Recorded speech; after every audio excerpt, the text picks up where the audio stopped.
Mas nós temos no Novo Testamento Jesus falando sobre os últimos dias nos evangelhos.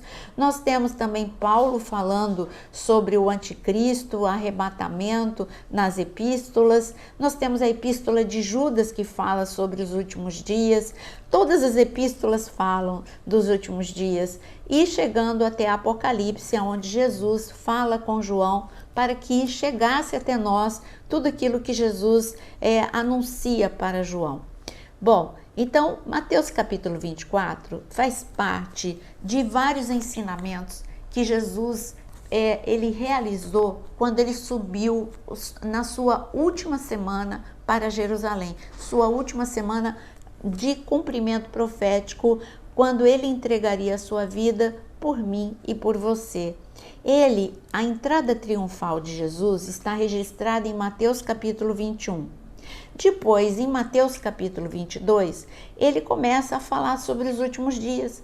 Ele ensina uma parábola sobre o casamento. Olha aqui, abra em Mateus capítulo 22 e está escrito o quê? A parábola da festa de casamento. Que festa de casamento? As bodas do Cordeiro. E ele fala do preparo da noiva, como este momento está tudo preparado, como o céu está ansioso para que esse momento aconteça. Então, Jesus ele ensina em detalhes sobre a festa do casamento, como o pai já está tudo preparado, como o noivo está ansioso. Mas sobre parábolas, tem um curso aqui na área de membros, eu ensino todas as parábolas. Então, você pode, aqui na área de membros, entender, estudar em detalhes todas as parábolas. Chega em Mateus capítulo 24, Jesus ele sobe até o Monte das Oliveiras. Vamos ler o versículo 1, só o versículo 1. Jesus saiu do templo e enquanto caminhava, os seus discípulos se aproximaram para lhe mostrar as construções do templo. Ele, porém, lhes disse... Bom, vamos parar por aqui, como eu disse. Eles estão em Jerusalém, e todo mundo ficava extasiado diante da beleza do segundo templo. O primeiro templo foi construído por Salomão e o primeiro templo era de uma beleza sem par. Era indescritível a beleza e a riqueza do primeiro templo. No entanto, o primeiro templo foi destruído por Nabucodonosor. E quando Neemias e Esdras voltam para Jerusalém para reconstruir, Neemias foca nos muros, porque essa foi a tarefa que Deus deu para ele, e Esdras foca na reconstrução do segundo templo. Só que não foi construído com a beleza do primeiro templo. No entanto, quando nós chegamos no Novo Testamento e quando nós sabemos que Herodes o Grande está governando, ele está ali, o governo pertence a ele, Herodes o Grande. Herodes o Grande era um homem megalomaníaco, ele inteligentíssimo, e ele era um construtor sem igual, e ele fez várias construções porque ele queria agradar, usando uma expressão, ele queria agradar gregos e troianos, mas no caso de Herodes o Grande, ele queria agradar judeus e romanos. Ele queria ficar bem com os dois. Com os romanos, ele fazia obras incansáveis para encantar os romanos que estavam ali em Jerusalém ou em Israel. Por exemplo, ele fez Cesareia Marítima, toda em homenagem a César. Você vê o nome, Cesareia. É uma construção maravilhosa, com um teatro, anfiteatro, lindo, simplesmente lindo, templos majestosos. Bom, mas quando chegou em Jerusalém, ele queria agradar quem? Ele queria agradar aos judeus. E ele pensou, como é que eu vou agradar aos judeus? Eu vou agradar fazendo melhorias no templo. E ele não poupou. Ele aplanou e fez um platô gigantesco no templo, no monte do templo, e alargou em muito a extensão e teve espaço de sobra para fazer o pátio dos gentios gigantesco, e ao redor do templo com muito espaço.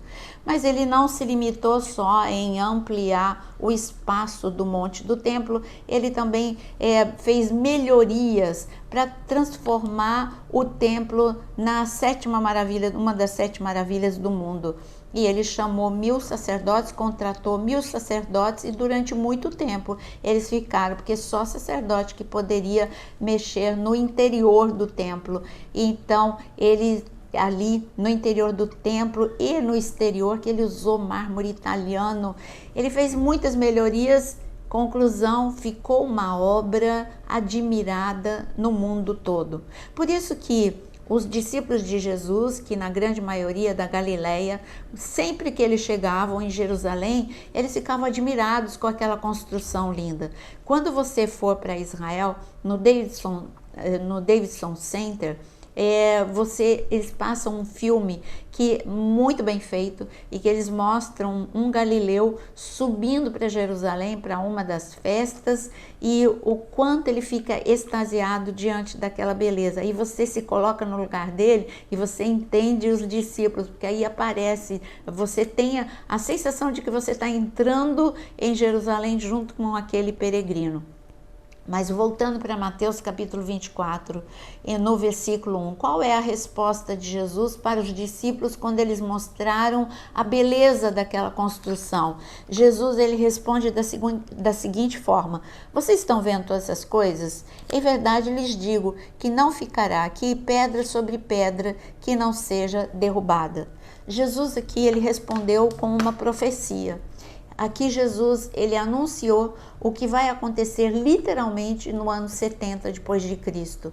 No ano 70 depois de Cristo, o Império Romano, que continua no governo, que continua em Israel, para impedir que rebeldes, zelotes, continuem com as suas revoltas, com as suas resistências.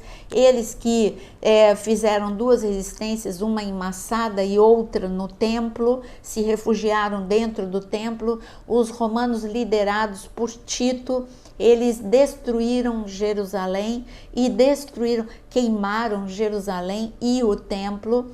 Mas quando eles conseguiram entrar no templo, vencendo toda essa resistência, literalmente o que Jesus falou aconteceu. Mais uma vez, dizendo para vocês, quando você for lá no Davidson Center em Jerusalém, você vai ver ali nas ruínas, você vê pedras jogadas de uma altura incrível. Tá ali para a gente ver, é um sítio arqueológico e você vê da altura que elas foram lançadas e como elas ali estão empilhadas exatamente como os romanos, a ação dos romanos. E por que os romanos não deixaram pedra sobre pedra? Porque era dito na época que chegou até eles esta conversa que não era verdade, mas eles acreditaram, de que os judeus, que entrava muito tesouro lá no templo e que os judeus guardavam os tesouros, escondiam muito dinheiro, muito tesouro, eles guardavam no meio das pedras. Então os romanos, eles derrubaram todas as pedras para achar os tesouros. E como não era verdade, não acharam o tesouro, mas se cumpriu a profecia. Muitas pessoas que leem Mateus capítulo 24 dizem que tudo que está escrito aqui e que você vai ler comigo e estudar, já se cumpriu. Já se cumpriu no ano 70 depois de Cristo. Se cumpriu no ano 70 depois de Cristo o que Jesus acabou de dizer aqui. Mas não se cumpriu o que está no versículo 15. No versículo 15 está escrito que se levantará o abominável da desolação, o império, e que vai profanar o santíssimo lugar, vai profanar o altar, que vai fazer um acordo de 7 anos. E nada disso aconteceu no ano 70 depois de Cristo. Então, esta profecia de Mateus capítulo 24, ela é muito completa. Não tem como você simplificar dizendo, não, tudo já se cumpriu no ano 70 depois de Cristo. Não, aqui sim se cumpriu. Jesus falou e se cumpriu literalmente o que ele falou no ano 70 depois de Cristo.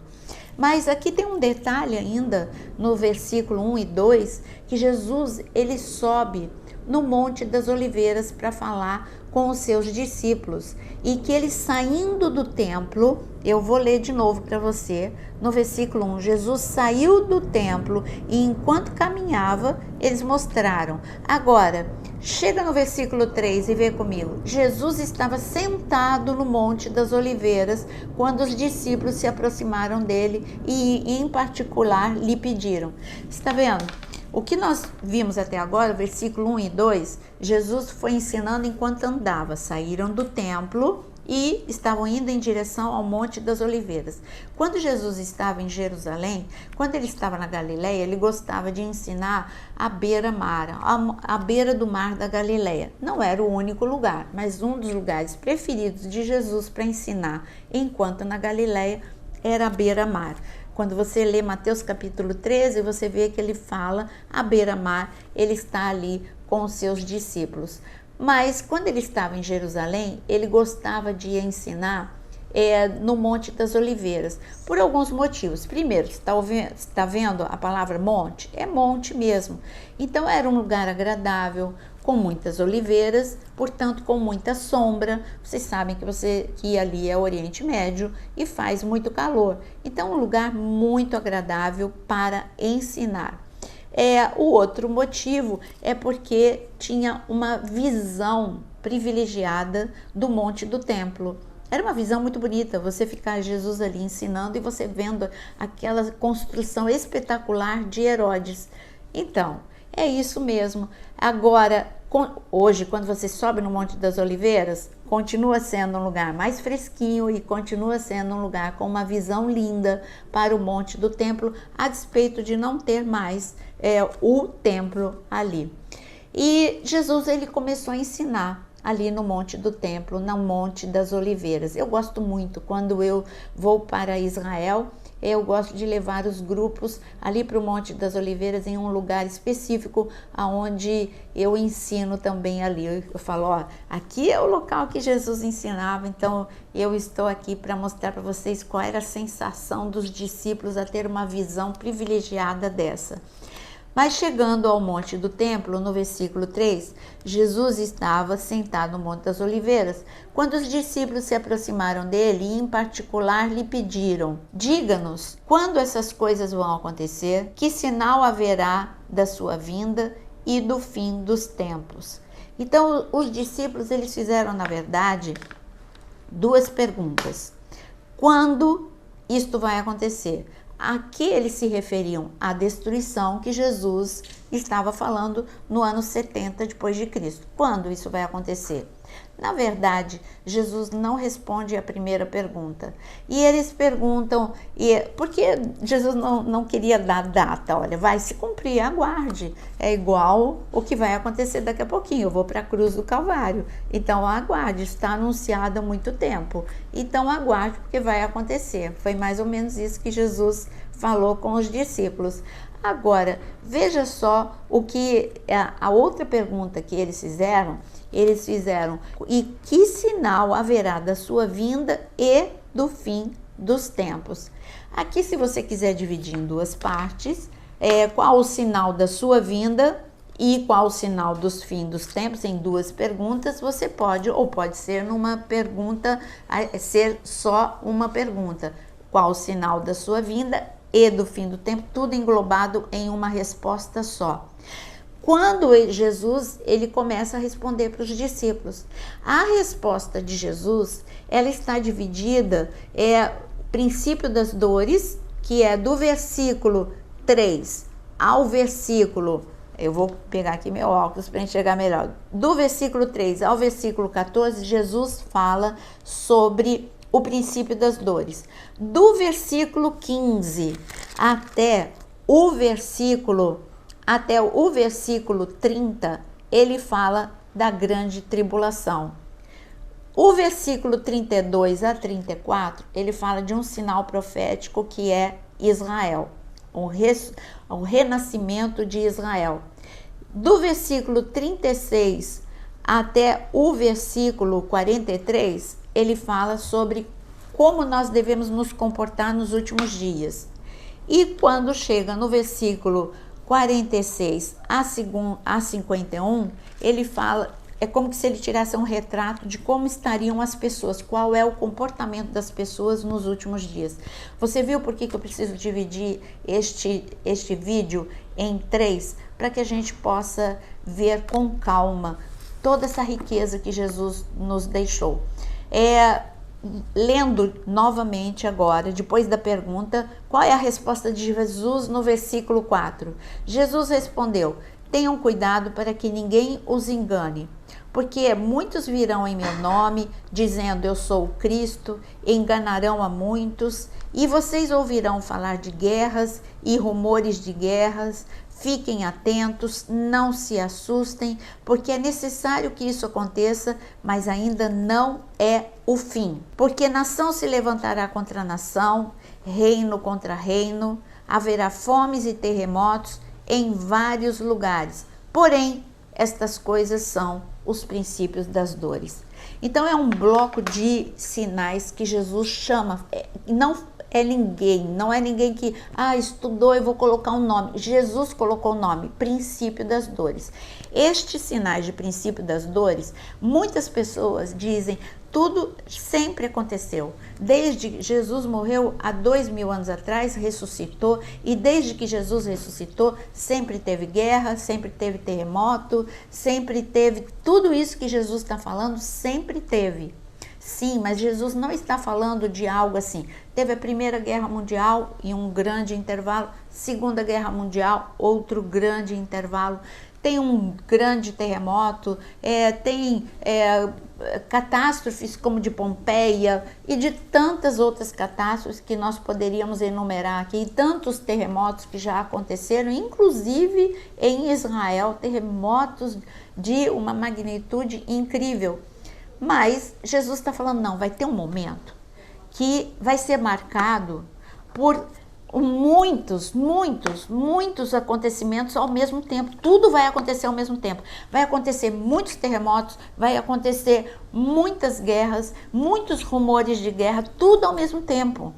E quando a gente olha hoje, se você vai para o jornal, se você liga o teu computador, se você pega o seu telefone, por onde você, ou se você escuta na televisão, por onde você escutar notícias, está tudo acontecendo ao mesmo tempo.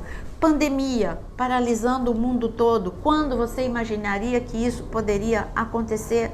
O mundo parar globalmente. A pandemia paralisando, teve já peste negra, muitas outras epidemias, mas pandemia desta forma, no mundo moderno, com uma ciência muito avançada, foi assustador. E agora os rumores de guerra. Aí, neste momento, ainda há muito tempo que a gente está ali vendo, há meses, vai quase completar um ano da guerra da Rússia e da Ucrânia, que é uma guerra que parece que não afeta os outros lugares, mas afeta sim, porque o mundo está globalizado e polarizado. Então nós temos tudo o que acontece ali pode ser um estopim para uma grande guerra. Então, aí, ao mesmo tempo que você ouve a guerra da Rússia e da Ucrânia, você vê também instabilidade no mundo todo, ao mesmo tempo. Você vê uma tensão, você abre a notícia e você lê tensão entre Estados Unidos e China, entre Estados Unidos e Coreia. Nós estamos falando de superpotências, que assusta. Ou quando você vai para a Europa, você só ouve uma coisa, a Terceira Guerra Mundial. Não é a Terceira Guerra Mundial, mas tem assustado, porque são grandes potências. E essa amizade entre Rússia, China, Irã e a Coreia do Norte, meu Deus, isso é assustador, não é? É disso que Jesus está falando, guerras e rumores de guerras, nações se levantando contra nações, a Rússia derrubando o drone dos Estados Unidos e assustando todo mundo fica assim, com o fôlego preso toda hora, porque é por um motivo pequeno, às vezes, que uma grande guerra acontece. Então Jesus está falando, olha, eu sei que, respondendo para você que diz, mas isso sempre aconteceu. Sim, mas não desta forma e nem tudo ao mesmo tempo. Aí você vê o terremoto da Turquia, um terremoto de uma proporção incrível que não, por muito tempo, não era só uma réplica, teve o terremoto e depois as réplicas, é normal, mas foram réplicas muito fortes, que continuaram com quase a mesma intensidade do primeiro desastre, e depois no mesmo lugar do desastre a enchente na Turquia. E você vê agora, há poucos dias atrás, eu não sei em que momento você vai ver este vídeo, mas há poucos dias atrás, um terremoto de grande proporção em uma ilha da Nova Zelândia. Tudo ao mesmo tempo, não dá tempo, é tipo assim, dores de parto, quando a mulher, por que Jesus usou? Porque ele é didático, ele usou essa expressão, dores de parto, porque quando uma mulher, ela está para dar à luz e as contrações, ela começa a ter contrações espaçadas, mas quando está na hora de acontecer, quando ela vai dar à luz, as contrações, elas são praticamente sem intervalos e com uma violência muito mais forte do que as primeiras contrações. Então é isso que Jesus está falando. Os últimos dias, não se assuste, não, ele fala que, olha, as duas expressões que Jesus usa para acalmar quando os sinais começarem a acontecer. Ele diz no versículo 6, fiquem atentos e não se assustem, porque é necessário que isto aconteça, mas ainda não é o fim. E depois, no versículo 7, no final, ele fala, todas essas coisas são o princípio das dores. Você viu? Então ele mesmo está falando, quando tudo isso começar a acontecer, só se prepare, mas fique calmo. Eu estou no controle, eu tenho livramento, eu tenho salvação, só fique calmo. E eu